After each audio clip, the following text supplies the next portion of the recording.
Halo, selamat bergabung di Mega Series. Kita akan bahas lagi Magic 5 episode hari ini. Irsyad pun tak menyangka jika Lisa temannya itu meninggal secepat itu. Adara pun lantas ceritakan kepada saudara-saudaranya apa yang telah terjadi kepada Lisa.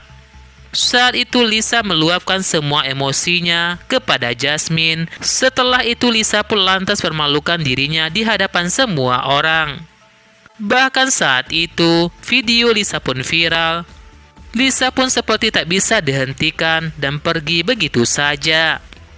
Naura pun juga bercerita kepada semuanya jika sebelum Lisa meninggal, jika Lisa sudah melihat seorang ratu yang menyeramkan di sebuah cermin. Namun mereka semua tidak tahu siapakah ratu itu. Sementara itu Abi Fajar pun latihan menggunakan kekuatannya. Rasya dan saudara-saudaranya lantas temui Abi Fajar untuk tanyakan pada Abi Fajar tentang ratu menyeramkan yang telah dilihat oleh temannya itu. Saat itu Gibran berpikir jika ratu itu bisa jadi ratu kegelapan. Rasya pun katakan kepada Abi Fajar ingin bicara dengan Abi Fajar. Mereka pun jelaskan kepada Abi Fajar tentang ratu yang telah dilihat oleh temannya itu. Jika Gibran berpikir ratu itu adalah ratu kegelapan. Adara tanyakan pada Abinya, bisa jadi Abi tahu soal ratu kegelapan itu. Abi Fajar pun lantas mengajak anak Magic 5 ke ruang rahasia Abi Fajar. Abi jelaskan pada mereka jika ruangan itu digunakan buat Abi untuk meditasi. Abi Fajar pun jelaskan kepada mereka jika Ratu Kegelapan punya anak buah 5 jiwa kegelapan. Dan saat ini Ratu Kegelapan sedang mencari rumah baru untuk jiwa kegelapan itu. Irsyad pun lantas berpikir apakah mereka semua bisa menjadi rumah untuk jiwa kegelapan. Namun Abi Fajar jelaskan kepada mereka jika kemungkinan itu sangat sedikit, mereka bakal jadi rumah jiwa kegelapan. Namun selama mereka tetap kompak menjaga jiwa kebaikan mereka, maka mereka tidak akan terpengaruh oleh jiwa kegelapan itu. Namun di luar mereka, jiwa kegelapan itu sangat mudah untuk mempengaruhi orang itu. Naura pun lantas berpikir jika di luar mereka, apakah mungkin Dika bisa jadi rumah kegelapan. Rasya pun lantas kaget mendengar ucapan dari Naura. Rasya pun merasa kesal dan sangat yakin jika Dika itu baik. Naura pun berkata kepada Rasya jika tak bermaksud untuk menyinggung Rasya. Abi Fajar pun minta mereka tidak bertengkar untuk masalah itu.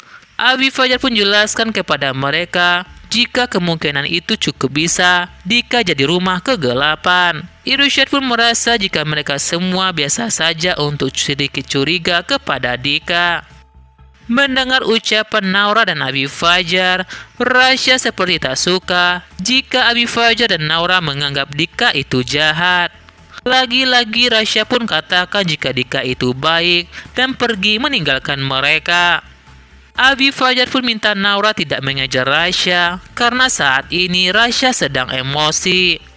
Rasya pun lantas pergi ke sebuah danau dan melemparkan batu ke danau itu.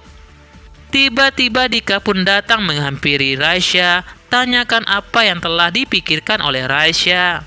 Saat itu Rasya tak ingin bicara kepada Dika masalah itu. Namun karena bujuk rayu Dika yang mengatakan jika apapun masalah yang terjadi, mereka berdua harus saling jujur. Rasya pun beritahu Dika jika Naura dan Abi Fajar curiga kepada Dika bisa jadi rumah kegelapan. Dika pun merasa tak apa-apa jika orang-orang tidak menganggap dirinya, karena itu memang yang terjadi kepada Dika. Meski Dika sudah menyelamatkan Abi Fajar dan telah meninggalkan Adara, Dika merasa jika dirinya tak dianggap oleh Abi Fajar. Sementara itu, Irsyad dan Gibran pun lantas berpikir untuk temui Abi Fajar untuk mencari tahu clue tentang jiwa kegelapan itu.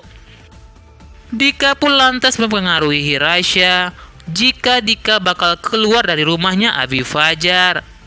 Namun saat itu Rasya tak ingin Dika keluar dari rumah Abi Fajar. Apapun yang terjadi pada mereka, Dika harus tetap bersama Rasya dan saudara-saudaranya. Rasya pun lantas berkata kepada Dika, jika Rasya bakal lakukan sesuatu untuk membuktikan kepada Abi Fajar dan Naura, jika Dika itu baik. Rasya pun lantas meluk Dika.